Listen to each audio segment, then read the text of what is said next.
दक्षिण भारत में बीजेपी पहले से ही कमजोर दिखाई दे रही है और अब उसे एक और बड़ा झटका लगता दिखाई दे रहा है। दरअसल बीजेपी आंध्र प्रदेश में टीडीपी के साथ गठबंधन की कोशिश में थी, लेकिन टीडीपी ने बीजेपी को जबरदस्त झटका दे दिया है।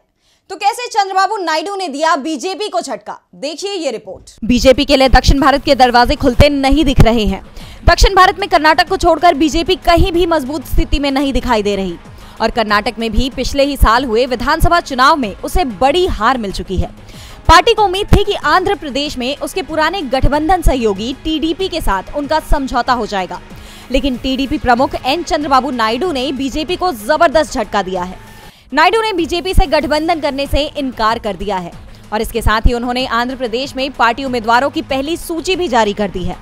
टीडीपी ने 2 सीटों पर उम्मीदवारों के नाम का ऐलान कर दिया है। पार्टी की ओर से मंडापेटा और अराकू सीट से उम्मीदवार के नाम का ऐलान कर दिया गया है, जिसके बाद टीडीपी और बीजेपी गठबंधन की संभावना तो पूरी तरह से समाप्त हो गई है।